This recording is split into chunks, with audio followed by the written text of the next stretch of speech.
కూర్చుని చంద్రబాబు గారితో చెప్పుకొచ్చారు. మొత్తం మీద నోరు విప్పారు ఈ విషయం మీద.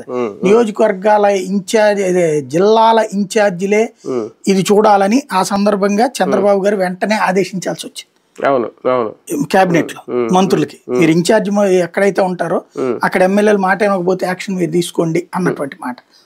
అంటే ఫస్ట్ టైం పవన్ కళ్యాణ్ ఇప్పటిదాకా ఏంటంటే పేపర్లో 3 ఫోటోలు, ఫస్ట్ మోడీ, చంద్రబాబు, పవన్ కళ్యాణ్, తర్వాతన చంద్రబాబు పెద్దవాడయ్యాడు, మోడీ ఎంత అయ్యాడు, పవన్ కళ్యాణ్ ఎంత అయ్యాడు, మధ్యలో లోకేష్ వచ్చారు, మోడీ తర్వాత పక్క వెళ్ళిపోయాడు. ఈ మధ్యన అసలు నిన్న అదేదో ప్రోగ్రామ్ పెట్టారు కదా, దాంట్లో అయితే లోకేష్ ఇది క్రికెట్ అమ్మాయి వచ్చినప్పుడు అది పెట్టింది క్రికెట్ అసోసియేషన్ వాళ్ళు, పవన్ కళ్యాణ్ శాంతం పక్కన పెట్టేశారు. ఇలా క్రమంగా ఇది ఉంటే పవన్ కళ్యాణ్ క్రమంగా ఈ మధ్యన తన ఇండివిజువాలిటీని ప్రూవ్ చేసుకుంటా తన శాఖల విషయంలో, అంటే తనకి ఏదైనా శాఖ ఇస్తే అది పవర్ఫుల్ గా సక్సెస్ఫుల్ గా చేస్తాను, లోకేష్ అట్టా ప్రూవ్ చేసుకున్నాడు ఈయన.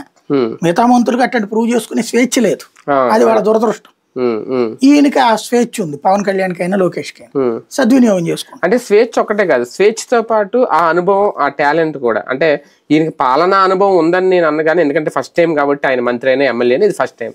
కానీ తక్కువ టైంలోనే ఒక అవగాహన ఉండడం వల్ల, పైగా స్వేచ్ఛ ఉండడం వల్ల అది, ఎందుకంటే ఇప్పటివరకు ఏ మంత్రి అయితే ఇట్లా లేదు, ఓన్ గా ప్రూవ్ చేసుకోవడం, ఓన్ గా నిర్ణయాలు